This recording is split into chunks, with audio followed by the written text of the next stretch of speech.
Has Qatar come out stronger now that the Saudi-led blockade has ended? This tiny Gulf state had everything going for it. A booming economy, the World Cup just a few years away.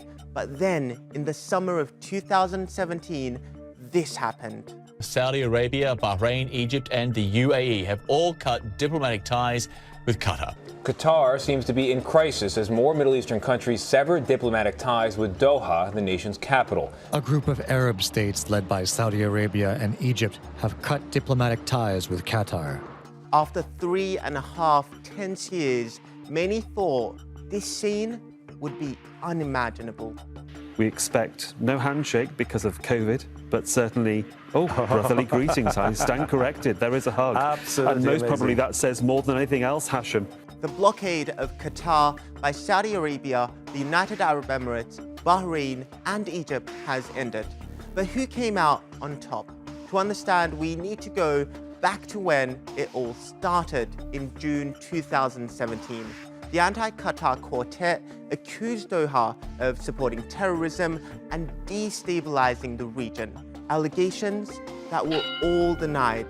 They then launched a land, air and sea blockade of Qatar, expecting it to crash its economy and leave the country without food and other vital imports. But this happened instead. The IMF says Qatar's economy is expected to grow 2.6% this year. That's because Qatar responded to the blockade by developing new trade routes and using its seaport more. The decision to withdraw from OPEC will enable the country to increase production outside of the cartel's constraints. 2 years back, the local production did not exceed, for the fruits and vegetables, did not exceed 10%.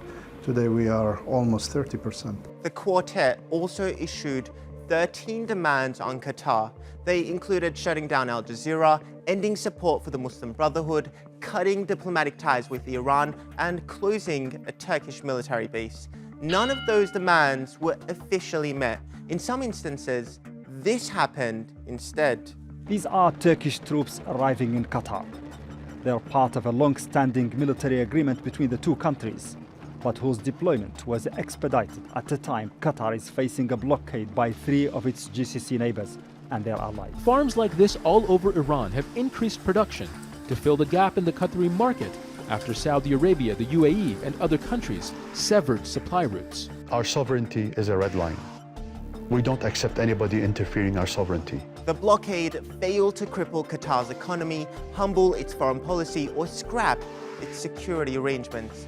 To make matters worse, Saudi Arabia's Crown Prince, Mohammed bin Salman, lost his benefactor in the White House. So it seems MBS wasn't willing to take any more chances. Khashoggi was in fact murdered and dismembered, and I believe in the order of the Crown Prince. And I would make it very clear, we were not going to in fact sell more weapons to them. We were going to in fact make them pay the price and make them in fact the pariah that they are.